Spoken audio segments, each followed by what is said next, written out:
রাধে রাধে মিত্র, আজকের এই ভিডিওটিতে ভগবান শ্রীকৃষ্ণের পরম ধামের একটি লীলার স্থান দর্শন করব।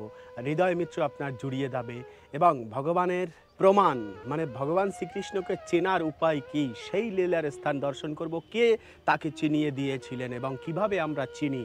বর্তমানে রয়েছি খুব সুন্দর পবন সরোবরের নিকটে দাঁড়িয়ে, আর যাত্রা শুরু করব এখান থেকে। এই স্থান দর্শন করতে করতে চলে যাব আমরা সেই এই লীলার স্থানের কাছে। মিত্র, ধাম সেবক উত্তম চ্যানেলে আপনাকে অনেক অনেক স্বাগতম। একদিন পর পর ঠিক সন্ধ্যে 6টার সময় একটি করে ভিডিও নিয়ে আমি হাজির হই। তো চলুন আজকের এই ভিডিওটি শুরু করা যাক। পবিত্র এই ব্রহ্মগিরি পর্বতের উপরে ভগবান শ্রীকৃষ্ণের এবং রাধারানীর অনন্ত লীলা রয়েছে সেই দাপর যুগের। তো আজকে আমরা একটি লীলার স্থান দর্শন করার জন্য এগিয়ে চলেছি, কিন্তু তার আগে আপনার কাছে একটি প্রশ্ন, যে আমরা ভগবান শ্রীকৃষ্ণকে কিভাবে চিনি, ভগবান শ্রীকৃষ্ণের পরিচয় কি, সেই কথা কি কখনো ভেবে দেখেছেন মিত্র? ভগবান শ্রীকৃষ্ণকে চেনার উপায় কি? মিত্র, যখন আমরা কোনো চিত্র দেখি যেখানে ভগবান শ্রীকৃষ্ণ বেণু হাতে দাঁড়িয়ে রয়েছেন এবং গোমাতার সঙ্গে রয়েছেন, কোনো বৃক্ষের নিচে ত্রিভঙ্গিমায় প্রভু দণ্ডায়মান আমরা দেখতে পাই, ভগবান শ্রীকৃষ্ণের সুন্দর বিগ্রহ মন্দিরে গেলেও দেখতে পাই, কিন্তু এই যে ভগবান শ্রীকৃষ্ণ যে উনি কৃষ্ণ, তার প্রমাণ কি বলুন তো? হ্যাঁ মিত্র, তার প্রমাণ হলো দুটি বস্তু। ভগবানের কাছে এমন দুটো জিনিস রয়েছে, যেই জিনিস দুটো দেখে আমরা বুঝতে পারি যে উনি হলেন ভগবান শ্রীকৃষ্ণ। একবার ভাবুন, ভগবান শ্রীকৃষ্ণের যত অঙ্গের আভূষণ, এটা যদি খুলে ফেলা হয় তাহলে কি ভগবান শ্রীকৃষ্ণকে চেনার কোনো উপায় আছে? নেই মিত্র। তাকে কিন্তু কোনো একজন দেবতা বা কোনো এক স্বর্গ থেকে চলে আসা ব্যক্তি হবেন, তাই না? এবং মানুষও ভাবতে পারি তাকে দেখতে হয়তো খুব সুদর্শন, কিন্তু ভগবানকে চেনার একটি মাত্র উপায় রয়েছে, আর সেই পরিচয় দিয়েছেন কে বলুন তো? শ্রীমতী রাধারানী। হ্যাঁ মিত্র, একবার ভাবুন, ভগবান শ্রীকৃষ্ণের অঙ্গ থেকে যদি, ভগবান শ্রীকৃষ্ণের হাত থেকে যদি, ভগবান শ্রীকৃষ্ণের কপল থেকে যদি ময়ূর পুচ্ছটা নিয়ে নেওয়া হয় এবং ভেনু মানে বাঁশিটি নিয়ে নেওয়া হয়, তাহলে কি ভগবান শ্রীকৃষ্ণকে চেনার উপায় আছে? নেই মিত্র। যেমন ভগবান বিষ্ণুর গলায় রয়েছে কৌস্তুভমণির হার, সেই হার যদি খুলে নেওয়া হয় তাহলে কিন্তু আর ভগবান শ্রীকৃষ্ণকে বা ভগবান বিষ্ণুকে চেনার উপায় নেই। তো হ্যাঁ মিত্র, ভগবান শ্রীকৃষ্ণের চেনার উপায় হলো এই যে ভগবান শ্রীকৃষ্ণের হাতে বাঁশি আমরা দেখতে পাই, কিংবা ভগবান শ্রীকৃষ্ণের মাথায় যে ময়ূরপুচ্ছ দেখতে পাই, এই দুটি জিনিস, তাই না? এই বস্তুর মাধ্যমেই ভগবান শ্রীকৃষ্ণকে আমরা চিনি। কিন্তু মিত্র, এই দুটি জিনিস দিয়েছিলেন কে জানেন? সে হলো শ্রীমতী রাধারানী।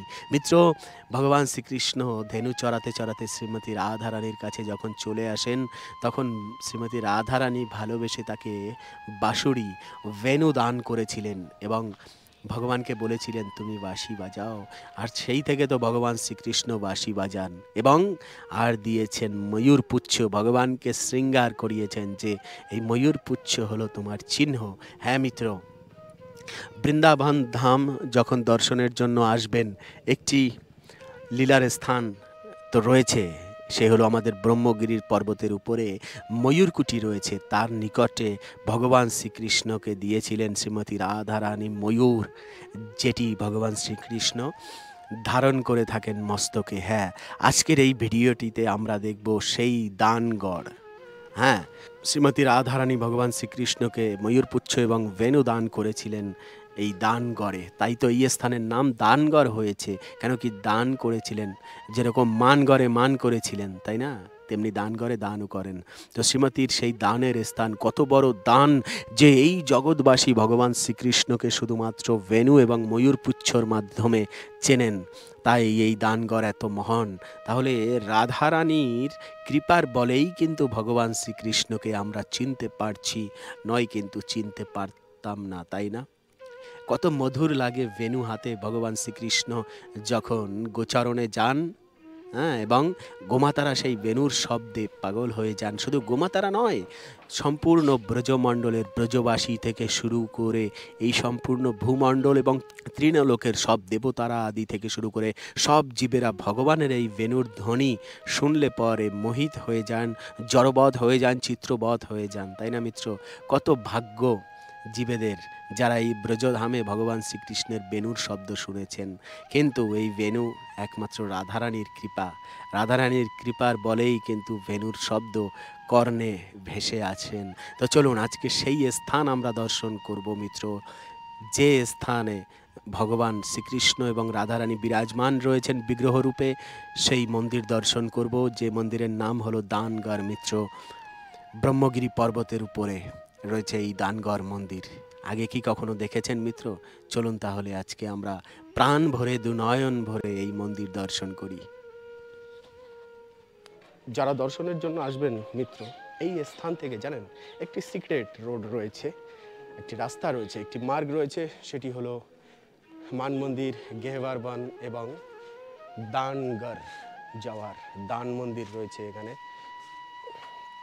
কৃষ্ণ যে কৃষ্ণ তার প্রমাণ কি বলেন মাতাজি? কি প্রমাণ? কৃষ্ণকে আমরা চিনি কিভাবে? ধরুন কৃষ্ণ যদি অঙ্গ যে ভূষণ আছে যদি খুলে সবকিছু রেখে দেয়, কৃষ্ণকে চিনতে পারবেন? পারবেন না। দেবতা মনে হবে, হয়তো স্বর্গের কোনো দেবতা হবে। কৃষ্ণের চেনার দুটি জিনিস রয়েছে, এক হলো ময়ূরপুচ্ছ আর হলো বাঁশি। এই দুটো জিনিস ছাড়া ওনাকে কৃষ্ণ বলে কেউ মানবে না। তার মানে ওটা হলো পরিচয়। এবারের কথা হলো ওই পরিচয় কোথা থেকে আসে। শ্রীমতী রাধারানী এখানে বসে, এই যে মন্দির প্রতিষ্ঠিত রয়েছে এখানে বসে ভগবান শ্রীকৃষ্ণকে বাঁশি এবং ময়ূরপুচ্ছ দান করেছিলেন। তো সে কারণেই এই স্থানের নাম হয় দানগড়, যেহেতু রাধারানী শ্রীকৃষ্ণকে দান করেছিলেন ময়ূরপুচ্ছ এবং বাঁশি।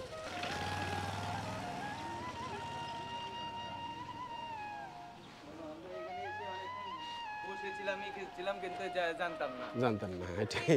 এখানে কিন্তু আমরা মানে এসেছি যখন মানে মন্দির বন্ধ ছিল, সেই 2 ঘন্টার মতো বসেছিলাম। আচ্ছা আচ্ছা, আমার দর্শনের মজা এটাই, মন্দির বন্ধ থাক আর খোলা থাক, দর্শন বন্ধ যাবে না।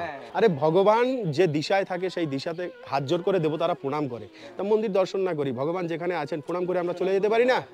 একই ফল প্রাপ্ত হয়, একই কৃপা প্রাপ্ত হয়। বাবারে, রোদে পাড়াই দেওয়া যায় না, এত গরম হয়ে গেছে এর মধ্যে। আবার সন্ধ্যের পরে ঠান্ডা একদম। জয় শ্রী রাধা মাধব, জয় দান বিহারী।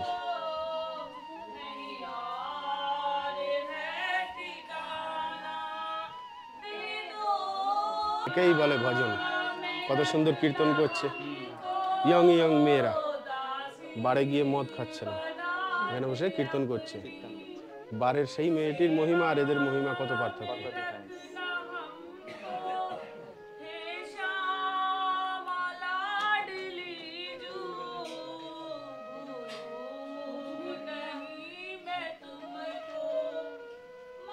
আচ্ছা চলুন তাহলে।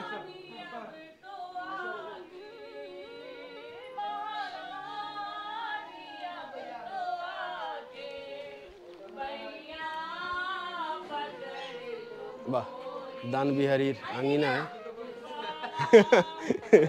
डर गए हैं। ये प्यार है, प्यार प्यार। ঘুমিয়েছে বেচারা, ভয় পেয়ে গেছে, আস্তে করে গিয়ে ইয়ে করেছে। তো আসুন। রানী কি জয়, জয় শ্রী রাধে।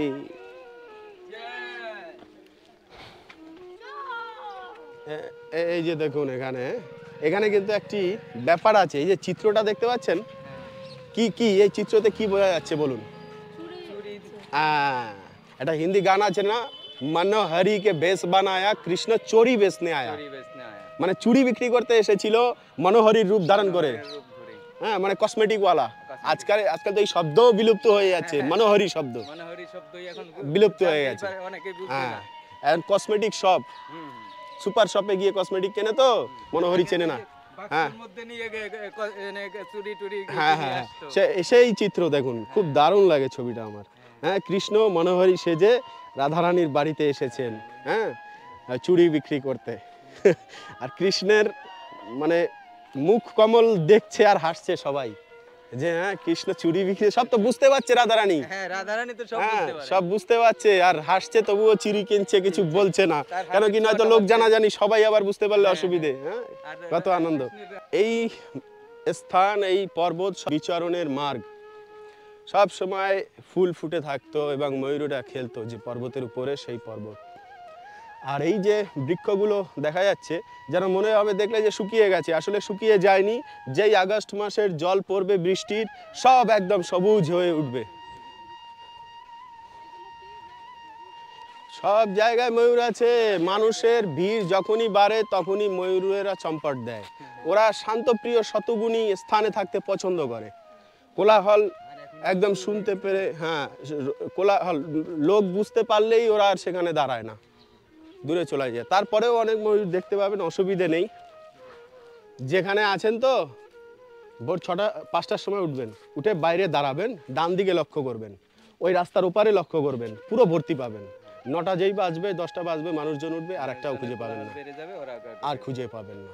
এই আমাদের ওই গেস্ট হাউসটার এটাই মজা। আপনি সকালবেলা, আপনি কি রাত্রে সন্ধেবেলাও আপনি ময়ূরের শব্দ শুনতে পাবেন।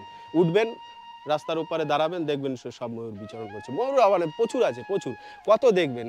এখন হয়তো যখন মন উতলা হয় তখন বিরহের পর্ব একটু বেশি চলে, বুঝলেন, এই আর কিছু না। এবারে আরেকটা লীলা শ্রবণ করুন। মনে করুন স্মরণ করলেও আমাদের ব্রজধামে কিছু লীলার স্থান আছে আমরা যেতে পারলাম না, কিন্তু স্মরণ করলেও সেই স্থানে দর্শন করার ফল লাভ হয়। আপনি স্মরণ করছেন মানে মনন করছেন তো ব্রজধাম, লীলা মনন করছেন, প্লাস ওই স্থানকে মনন করছেন, হ্যাঁ সেই কারণে স্থানের দর্শন করার ফল লাভ হয়। কলিযুগে এটা একটা বেনিফিটস। তো এই যে পর্বতটা দেখছেন, এটি হলো বিলাসগড় পর্বত, আর এটা হলো ব্রহ্মগিরি পর্বত। মাঝখান থেকে একটু সরু একটা জায়গা আছে, যে জায়গাটার নাম হলো সাকরিখোর বর্তমানে। হ্যাঁ, একটা ছবি দেখেছেন, দেখবেন যে ভগবান শ্রীকৃষ্ণ এবং রাধারানী ওনারা এই পর্বতে মিলিত হয়েছিলেন, এবং রাধারানী যখন কলসি মাথায় করে যাচ্ছিলেন, তখন ভগবান শ্রীকৃষ্ণ ভুলতে দিয়ে দেখবেন যে কলসিটা ভেঙে দিয়েছেন, মাখন নিচ্ছেন। সেই লীলা ওইখানেই হয়েছিল। ওই স্থানের নাম হলো সাকরিখোর। কারণ উল্টা আমাদের উল্টো পড়বে, যেতে পারবো না, তাহলে পরিক্রমা ভঙ্গ হয়ে যাবে। এই জন্য এই যে আমরা যাচ্ছি, এইভাবে দর্শন করছি, এতে আমাদের পরিক্রমা হচ্ছে, একটা পরিক্রমার ফল পাওয়া যায়। আজকের এই ভিডিওটি ছিল এই অবধি। পরবর্তী ভিডিওতে আবার দেখা হচ্ছে, কথা হচ্ছে। সে অবধি ভালো থাকবেন, সুস্থ থাকবেন। রাধে রাধে।